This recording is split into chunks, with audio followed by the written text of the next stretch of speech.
Batman is not known for going easy on his enemies. True, he doesn't kill them, but otherwise, well, as Damian puts it, so you won't kill, but you're fine with traumatic brain injuries. And this bizarrely is Batman's rule. He cripples people for life, both physically and mentally, but he doesn't kill them, which in some cases might actually cause a lot more pain for the bad guy in the long run. But philosophy aside, Batman usually is quite a good Dark Knight, and he doesn't take things too far. But Batman is still human, and there have been times when his anger and frustration have come out, usually because something traumatic is happening in his personal life. And this causes him to get more violent. For example, in The Dark Knight, he drops a mob boss off a fire escape, breaking both of his legs, because he's struggling to catch the Joker, and the media attention and the murders are seriously stressing him out.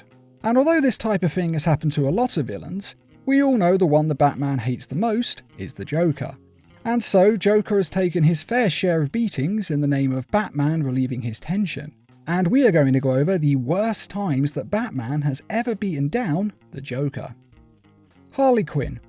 Now, this show is a comedy, and this beatdown is done for comedic effect. And it basically consists of a setup that Joker has planted a bomb in Gotham, and Batman will use all of his skill and cunning to get the bomb's location out of him in the interrogation. And then he just beats the living hell out of him while DA Dent and Jim Gordon watch indifferently. Now, the real reason this beatdown is so important was because it was completely unnecessary. Usually Batman beats down on Joker to defeat and capture him, but this time he really is just letting loose on him for no reason other than to relieve his anger at the Joker.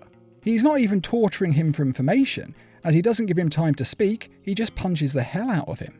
So really, he's using him as a rage outlet, and no one cares because Joker is a murdering psychopath. And although this show is a comedy, in some respects, this depiction is actually one of the most accurate depictions of what would happen in real life if Batman and the Joker were real. The criminally insane are not well treated by the system after all. And of course, Batman would be unstable and very violent. And it's kind of similar to the beatdown that Batman gives the Joker in White Knight. Joker's been caught in this story and captured, and yet Batman still beats him, so much so that everyone, even his own sidekicks, think he's going too far. And then he pours a bottle of unknown pills down Joker's throat, which could easily have been cyanide and killed him. As it is, he basically goes into a coma and has to go to hospital. Now, the reason Batman lost it like this is later revealed to be that Alfred, whom is of course Batman's surrogate father, is dying. And Batman is not dealing with this very well. And like he usually does, he responds with anger and violence. This is both Batman's mental defense and his outlet. Batman Hush. Now, all Batman fans know that Thomas Elliot is Bruce Wayne's childhood friend, and that he is also the supervillain Hush, who is of course one of Batman's rogues gallery. But in this film, they changed his identity. And so, Thomas Elliot is actually just Bruce Wayne's childhood friend. He's not a villain. And that's important because while chasing the Joker, Batman rushes onto the scene to find his childhood friend Thomas Elliot dead, with the Joker standing over him holding a gun and laughing his head off. And it doesn't exactly take the world's greatest detective to connect those dots. And so Batman loses it at the Joker in a way that he has never lost it before. He doesn't just punch him, he beats him within an inch of his life. Joker's blood bursts out from the force of his blows, even punching out a few of his teeth. And Joker doesn't fight back, of course. Instead, he professes his innocence and tells Batman that he does want him to kill him, but it has to be over a crime that the Joker has actually committed. Otherwise, it just doesn't work. But Batman doesn't listen thanks to his rage, and he grabs Joker by the throat and starts choking him to death. And I do mean death. He doesn't stop and comes so close to killing Joker that Commissioner Gordon has to pull a gun on him to stop him from killing him. This is actually one of the closest times Batman has ever come to killing the Joker. All because of the anger Batman feels at the loss of his good friend, Thomas Elliot, whose funeral he then goes to almost immediately after this. Of course, it turns out the Joker didn't even kill Thomas Elliot. It was all just engineered to make it look like Joker had killed Batman's childhood friend by this movie's Hush, which is also how Batman realises that Hush knows that Bruce Wayne is Batman. After all, why else kill his childhood friend to get to him unless you know who he is? Now, it's an amazing scene, and it really shows that Batman has a human side.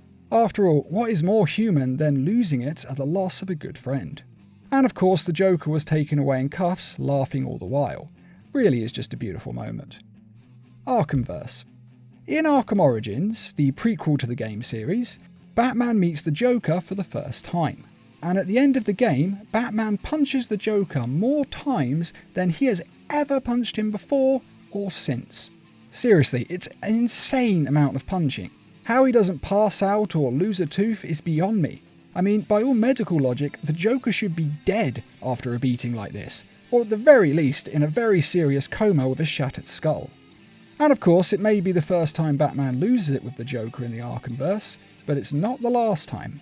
In the Arkham Asylum game, Joker traps Batman in the asylum and then he injects himself with the Titan formula, turning himself into a giant hulked-out Joker, super strong and super tough.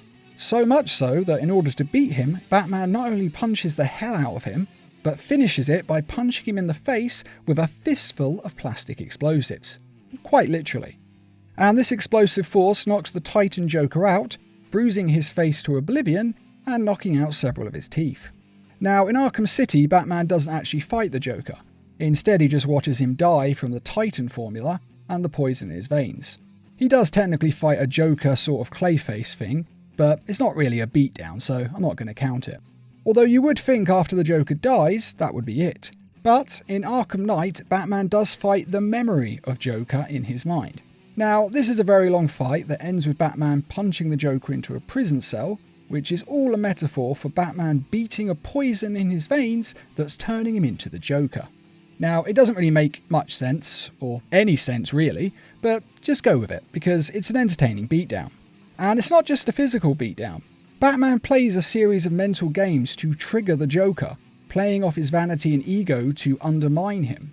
So it's not just beating him physically, it's beating him with emotional moments, which Batman doesn't really do very often.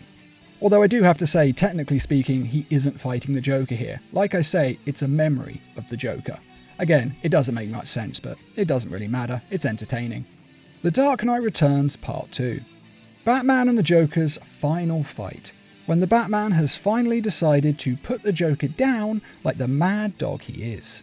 It starts with a batarang in the eye, followed by many a punch, with Joker getting a fair few stabs in Batman's chest all the while. And it ends with Batman breaking Joker's neck and paralysing him from the neck down. Now, this isn't a beatdown where Batman actually loses it at the Joker, since this was premeditated. After all, he went in with the mindset that he was going to kill the Joker, that much is made clear. So he's not really losing control, but this is still the worst injury that Batman has ever given the Joker, so it has to be included in this video.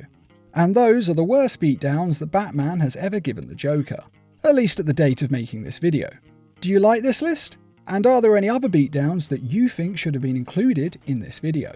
Be sure to let us know in the comments, and I'd just like to quickly remind everyone that we have merchandise available on our store, and to say thanks to all of you who have donated to the Needle Mouse Productions page on Patreon. And as always, thanks for watching, and feel free to subscribe, share, like, and comment.